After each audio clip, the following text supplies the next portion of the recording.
Le soleil n'était pas encore levé quand Malik quitta sa petite cabane, un vieux sac à la main. Ses pas traînaient dans la poussière tandis qu'il longeait les terrains vagues où les gens jetaient tout ce qu'ils ne voulaient plus. C'était son quotidien depuis des années, fouiller, ramasser, revendre pour quelques billets. Le froid piquait sa peau, mais il continuait, habitué au silence et à la solitude. Ce matin-là, quelque chose attira son regard. Près d'un tas de débris, un sac propre et serré avec une grosse corde reposait à moitié enfoui dans la terre. Malik fronça les sourcils. Trop neuf, trop soigné pour être jeté ici. Il regarda autour de lui. Personne. Le vent seul faisait danser les papiers brûlés. Il s'approcha lentement, le cœur battant. En tirant dessus, il sentit tout de suite le poids inhabituel du sac. Il hésita. Peut-être des vêtements ou de la ferraille, pensa-t-il. Mais quelque chose dans ce silence lui donna froid dans le dos. Il prit une pierre et frappa doucement sur la corde. Le nœud céda. Quand il écarta la toile, un éclat le força à plisser les yeux, des liasses de billets soigneusement emballés dans du plastique transparent. Son souffle se coupa. Ses mains tremblaient. Il en sortit une, la frotta entre ses doigts vrais. Le cœur de Malik s'emballa. L'envie et la peur se mêlèrent. Il scruta les alentours, chaque bruit lui paraissait suspect. Un chien aboya au loin, il sursauta. Puis, sans réfléchir davantage, il referma le sac, le chargea sur son dos et prit la route de sa cabane. Ses jambes chancelaient, mais il avançait vite, comme s'il portait un secret plus lourd que le monde entier. Arrivé chez lui, il ferma la porte à double tour. Le silence lui sembla assourdissant. Le sac posé dans un coin, il resta immobile, les yeux fixés dessus. Il voulait croire à un rêve. L'odeur du vieux plancher, le craquement des murs, tout lui rappelait sa misère d'hier et pourtant, là, à quelques pas, dormait une fortune. Malik s'assit, le souffle court. Son esprit bouillonnait. Et si c'était un piège? Si quelqu'un revenait le chercher? Mais malgré la peur, une idée naissait déjà, et si c'était enfin sa chance? Ce soir-là, il ne dormit pas. Le vent soufflait dehors, la poussière s'infiltrait sous la porte, et lui restait là, les yeux rivés sur le sac. Un mélange de gratitude et de terreur lui serrait la gorge. Il savait qu'en ouvrant ce sac, il venait d'ouvrir la porte d'un destin qu'il ne pourrait plus refermer. Les jours suivants, Malik vécut comme un homme hanté. Le sac restait dans le coin de sa chambre, recouvert d'une vieille couverture. Chaque fois qu'il passait devant, il sentait son cœur battre plus fort. Le matin, il allait comme d'habitude fouiller les ruelles pour ne pas éveiller les soupçons. Mais dans sa tête, une seule question tournait sans cesse. Que faire de cet argent? Les nuits étaient pires. Le silence de la cabane pesait comme un fardeau. Malik s'allongeait sans trouver le sommeil.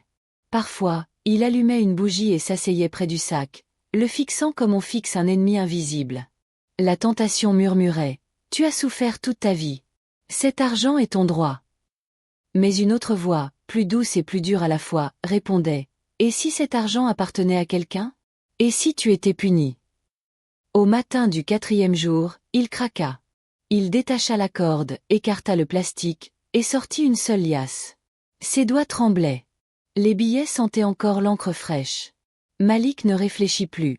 Il mit la liasse dans la poche intérieure de sa chemise et sortit.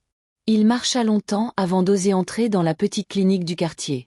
Depuis des mois, une toux sèche lui brûlait la poitrine, mais il n'avait jamais eu les moyens de consulter. Cette fois, le docteur le fit asseoir, lui offrit de l'eau, lui parla avec respect. Malik resta sans voix. Il sortit quelques billets pour payer. Le docteur lui sourit, sans méfiance.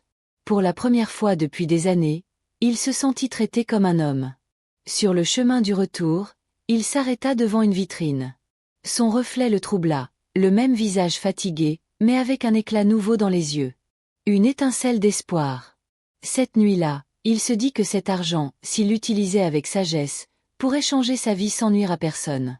Les jours passèrent. Malik remplaça les trous du toit, acheta une nouvelle lampe, quelques vêtements propres. Personne ne posa de questions. Les voisins remarquèrent seulement qu'il souriait davantage. Pourtant, la peur ne le quittait jamais. Au moindre bruit dehors, il pensait qu'on venait le chercher. Chaque soir, il comptait les billets, les remettait soigneusement à leur place, puis murmurait une prière. Entre la honte et la gratitude, son âme se débattait. Le silence de sa cabane n'était plus paisible, c'était le silence du secret, celui qui nourrit la tentation jusqu'à la rendre irrésistible. Et Malik le savait. Le vrai danger n'était pas dans le sac, mais dans son propre cœur, là où le bien et le mal commençaient à se confondre. Le temps passa, et Malik apprit à apprivoiser sa peur. Le sac d'argent n'était plus seulement un secret, c'était devenu son moteur, sa revanche sur la vie. Il en sortait parfois une liasse, juste assez pour ne pas attirer l'attention. Avec ses billets, il acheta un petit local abandonné au coin d'une rue animée et le transforma en épicerie modeste. Une pancarte simple, chez Malik, produit du quotidien. Les premiers jours furent timides. Les passants entraient avec méfiance, curieux de voir ce que l'ancien ramasseur de ferraille avait à vendre. Malik, lui, restait humble et patient. Toujours un sourire, toujours un mot gentil. Peu à peu, les clients revinrent.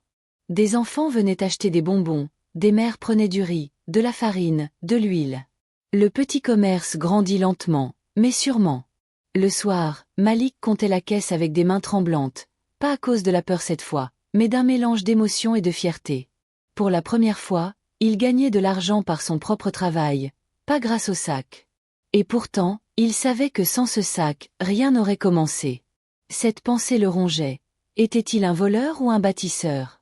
Quelques mois plus tard, les habitants du quartier commencèrent à le respecter. On l'appelait Monsieur Malik. Les enfants le saluaient avec un grand sourire. Il s'habillait mieux, mangeait à sa faim et dormait presque en paix. Mais un soir, alors qu'il rangeait la boutique, la télévision du voisin diffusa une nouvelle qui glaça son sang. Les autorités poursuivent leur enquête sur le vol de plusieurs millions appartenant à un homme politique influent. Le suspect aurait dissimulé l'argent avant de s'enfuir. Une grande partie reste introuvable. Malik resta figé. Ses mains devinrent moites. Il n'avait aucun doute, cet argent, c'était celui-là. Le même, volé, traqué, recherché. La pièce sembla tourner autour de lui.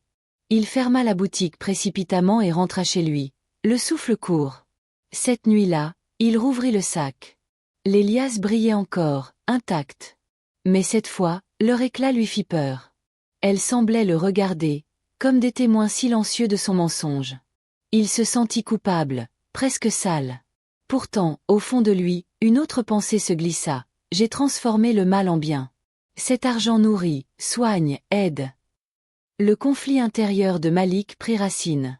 Il continua d'étendre son commerce, un petit dépôt de marchandises à la périphérie, un camion pour livrer les épiceries voisines.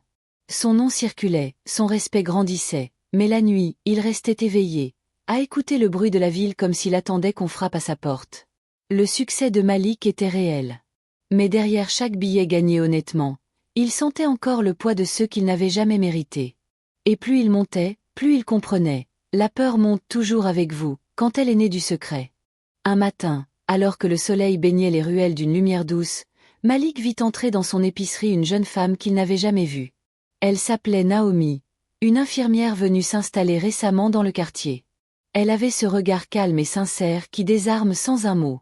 Malik sentit son cœur battre différemment, chose qui ne lui était plus arrivée depuis des années. Naomi venait souvent acheter quelques provisions, toujours souriante, toujours polie. Elle parlait peu, mais ses yeux semblaient comprendre ce que Malik taisait. Peu à peu, ils commencèrent à se parler plus longtemps, d'abord de choses simples, puis de leur vie. Malik, sans savoir pourquoi, se surprit à lui confier qu'il avait connu la misère, qu'il voulait juste faire le bien, maintenant. Un soir, alors que la boutique fermait, Naomi resta un peu. Le vent soufflait dehors, et la lumière du lampadaire donnait à la scène une douceur presque irréelle. Malik lui offrit du thé. Elle le regarda longuement avant de dire « Tu es un homme bon, Malik.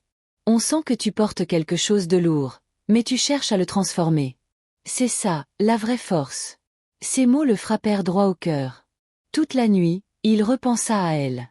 Pour la première fois depuis qu'il avait trouvé le sac, il sentit une lumière percer sa culpabilité. Il commença à utiliser son argent autrement, en secret. Il payait les frais médicaux d'enfants malades, finançait des repas pour les familles pauvres, aidait sans jamais se montrer. Naomi, touchée par sa générosité, se rapprocha encore davantage de lui. Avec le temps, ils tombèrent amoureux. Naomi lui apportait une paix qu'il n'avait jamais connue. Elle lui parlait souvent de foi, de pardon, de seconde chance. Elle ne savait pas son secret, mais ses paroles semblaient le viser droit à chaque fois. Malik se demandait si Dieu ne l'avait pas mise sur son chemin pour lui offrir une rédemption qu'il ne croyait plus possible. Un soir, il décida de tout lui avouer. Le cœur lourd, les mains tremblantes, il raconta tout, le sac, la peur, la tentation, la réussite. Naomi resta silencieuse longtemps, puis posa sa main sur la sienne. Ce que tu as fait est mal, oui, mais ce que tu en as fait est un miracle. Si tu veux vraiment être libre, rends une part de cet argent. Fais-le pour toi, pas pour eux. Les jours suivants, Malik suivit ce conseil. Il déposa anonymement une somme importante à un orphelinat, puis une autre à l'église du quartier.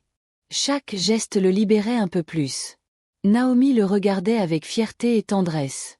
Pour la première fois, Malik se sentit léger, comme si le fardeau s'effaçait lentement.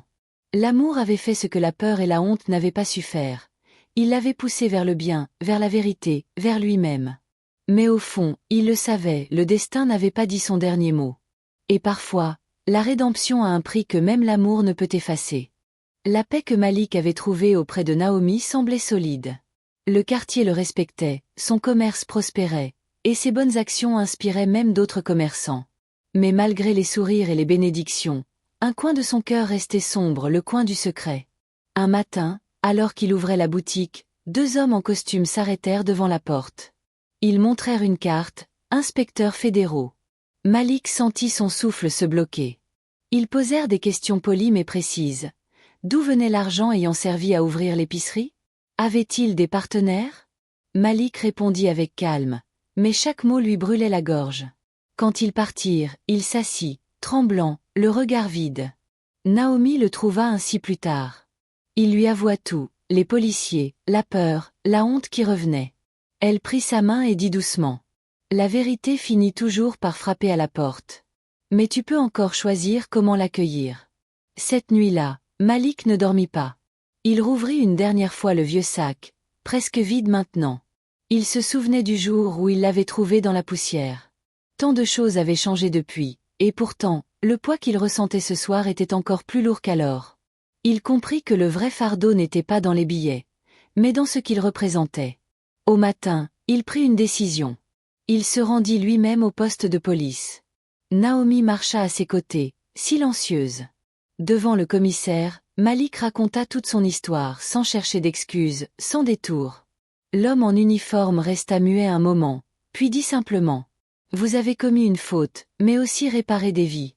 La justice devra faire son travail. Mais Dieu, lui, a déjà commencé le sien. Quelques semaines plus tard, Malik fut condamné à une peine légère, grâce aux témoignages du quartier et à ses œuvres de charité. Naomi l'attendit à sa sortie, fidèle, le cœur plein de respect. Ensemble, ils reprirent une vie simple, sans luxe, mais sans mensonge. Les années passèrent. Malik n'avait plus rien du commerçant prospère, mais son regard portait une paix nouvelle. Il aidait toujours les autres, avec ses mains, pas avec l'argent. Un jour, alors qu'il regardait les enfants jouer près du marché, Naomi lui demanda. « Regrettes-tu d'avoir rendu l'argent » Il sourit doucement. « Non. J'ai perdu de l'or, mais j'ai retrouvé mon âme. » Le vent fit voler la poussière autour d'eux, comme un souvenir effacé. Le sac, le secret, la peur, tout cela appartenait au passé. Malik avait compris enfin, le bien et le mal pèsent le même poids, tant qu'on les porte seuls. Mais partagés avec la vérité, ils deviennent légers comme le pardon. Abonnez-vous pour plus d'histoires puissantes et inspirantes comme celle de Malik. Des récits pleins d'émotions, de mystères et de leçons de vie vous attendent chaque semaine.